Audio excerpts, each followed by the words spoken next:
भाई जब मैं पहली बार धुलेरा गया था ना, मुझे लगा ये बस एक अपकमिंग स्मार्ट सिटी है, एक नया प्रोजेक्ट जो बस हवा में बन रहा है।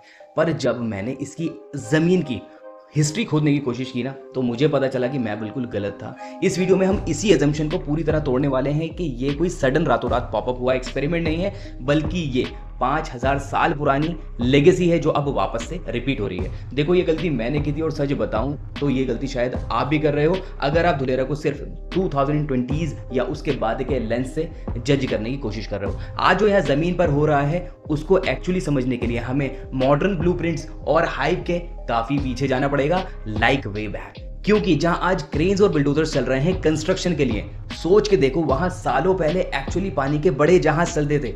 ये एग्जैक्टली वही जनरल एरिया है जहां एंशिएंट मैरीटाइम एम्पायर्स अपने एंकर्स डालते थे।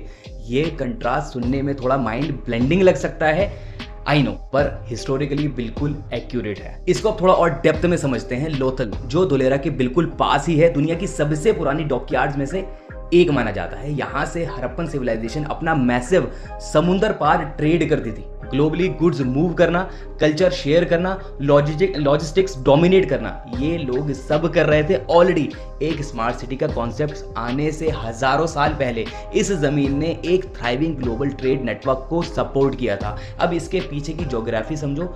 गल्फ ऑफ खंबाट का पानी तब आज से काफी अंदर तक नहीं आता था, और जब वो पानी पीछे गया तो उसने पीछे छोड़ा ये पूरा रीजन जो आज भाल रीजन कहलाता है। यही वजह है कि रीजन अपनी एकदम फ्लैट और स्टेबल जमीन के लिए जाना जाता है, जहां अंडरग्राउंड यूटिलिटीज और बड़े इंफ्रास्ट्रक्चर प्रोजेक्ट्स बनाना प्रैक्टिकली आसान है। नेचर ने लिटरली एक perfect ready to build canvas दे दिया है इन मॉडर्न इंजीनियर्स को।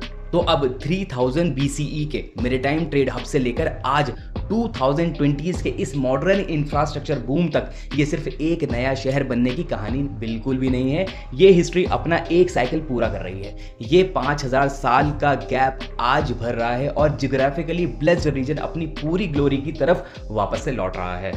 अब यहाँ एक बात गौर करो, इंडिया इतना बड़ा देश है, हजारों जगह है, फिर इतनी मैसिव मेगा प्रोजेक्ट के लिए धुलेरा ही क्यों चुना गया?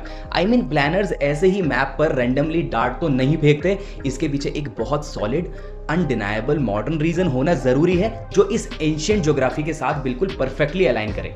आंसर बहुत ही सिंपल है, क्योंकि इसमें वो सब एक साथ मिलता है जो अलग अलग शहरों में ढूंढना पड़ता है। अहमदाबाद से direct connectivity, Delhi Mumbai industrial corridor का हिस्सा होना, डेडिकेटेड फ्रेट कॉरिडोर से डायरेक्ट एक्सेस, मैसिव सी पोर्ट और एक इंटरनेशनल एयरपोर्ट जो ऑलमोस्ट बन ही चुका है। ये इनक्रेडिबल कॉम्बिनेशन इंडिया में कहीं और नहीं मिलेगा। बाकी जगहों पर पूरा शहर को तोड़कर रेट्रोफिट करना पड़ता है, पर यहाँ फाउंडेशन में ही सब डे वन से मौजूद है।